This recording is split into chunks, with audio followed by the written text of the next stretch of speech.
Bad, Bad Bunny Trouble by Hans Wilhelm. Ralph was a bunny who loved soccer more than anything else in the whole wide world. He could play all day long, and he never wanted to stop. "Ralph, come inside now," his mother called. "You have to get dressed for your sister's birthday party." "Rats," said Ralph.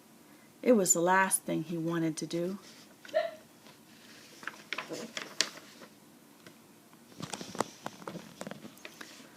"Look how dirty you are," scolded his mother. "Quick, go upstairs and change. The guests will be here any minute." Ralph saw that his mother was putting the candles on the birthday cake for Liza. She'd also bought a coffee cake. Ralph wondered how it tasted. Ralph was still angry at having to leave his soccer game. "This party would be more fun if we could just play soccer instead of sing stupid songs," he grumbled. "Or probably play stupid musical chairs, or pin the stupid tail on the stupid donkey." Ralph took his time getting ready. He was the last one to join the party.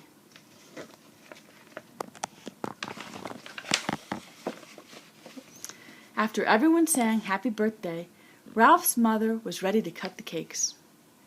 Ralph said, "I want a piece of coffee cake." "No, you can't have coffee cake," said his mother. "It's for the grown-ups. The birthday cake is for the children." "But I don't want birthday cake. I want coffee cake." Ralph cried and stomped his feet. "No," his mother said again. Ralph was so angry he could not control himself. He did something awfully horrible. "If I can't have it, then nobody can," he said.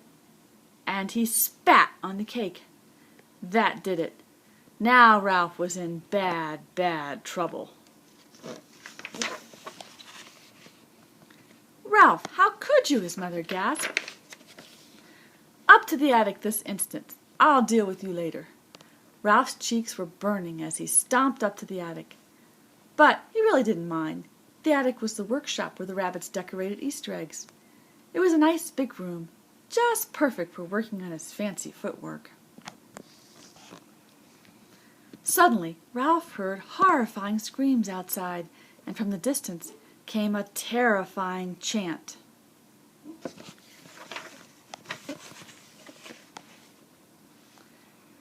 "Tasty bunnies, hop, hop, hop, are delicious in the pot, simmered, boiled, or as a stew. Watch out, here we come for you." Looking out the window, Ralph saw 3 large savage foxes. Now everyone was in bad, bad trouble.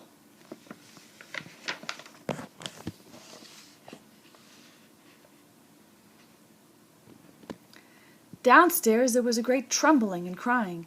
The rabbits locked the windows and bolted the doors. Then they all went down into the cellar, which was the safest place. In all the commotion, everyone forgot about Ralph.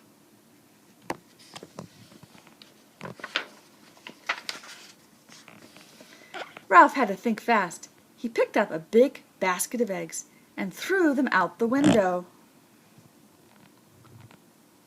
When the attacking foxes came running, they slipped and slid and skidded and toppled and crashed into each other in the gooey mess of broken eggs. The foxes were not ready for this. Badly bruised and covered with slimy egg whites, they looked up and saw Ralph laughing in the attic window. They whispered among themselves, and then they disappeared into the bushes. Soon the 3 foxes returned with a long, long ladder. They started to climb up to the attic window. But Ralph was prepared. He lined up all the pails of Easter egg dye, and one by one he dumped them all over the foxes.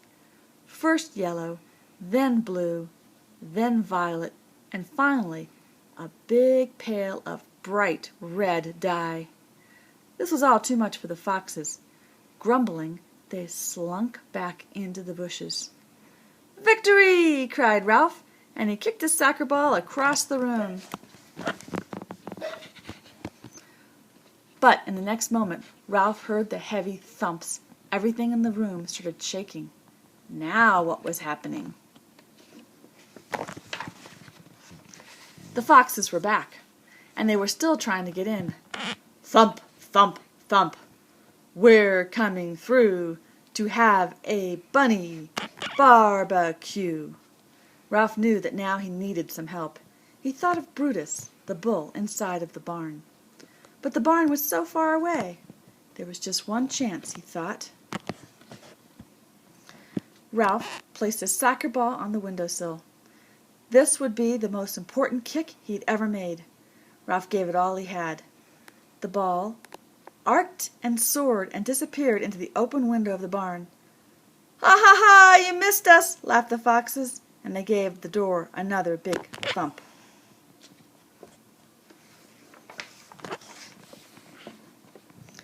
Inside the barn, the animals were enjoying their afternoon snooze when the ball sailed through the window. It bounced off the rooster's tail. "Yike-a-doodle-doo!" he cried as the ball headed for the hen. "Squawk!" cried the startled hen, who accidentally laid an egg.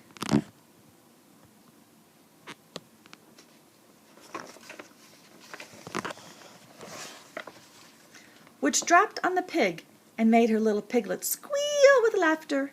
They giggled so hard that they knocked over the milk can.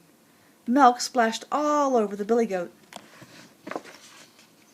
Shaking and trying to kick himself dry, the goat woke up the sheep and scared them so much they fell against the ladder, which toppled over and knocked down the bales of hay, which fell on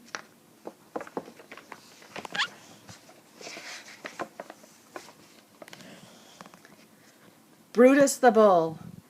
Brutus had a terrible temper, and he didn't like to have his nap interrupted.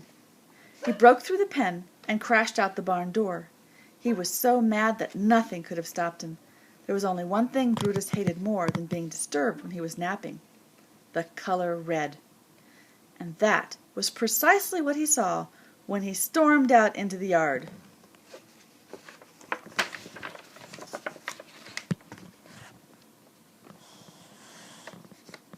Three fire-engine red foxes. Brutus galloped after them and made them howl and run for their lives. Ralph knew that now the foxes were gone for good. "Attaboy, Brutus!" he called from the window. "We did it!"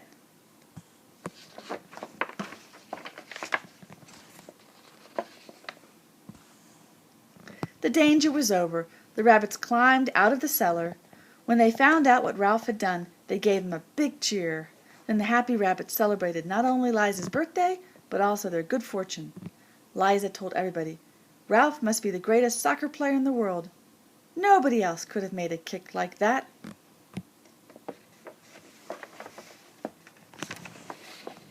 Everyone had a piece of birthday cake. Then they all played a great game of soccer.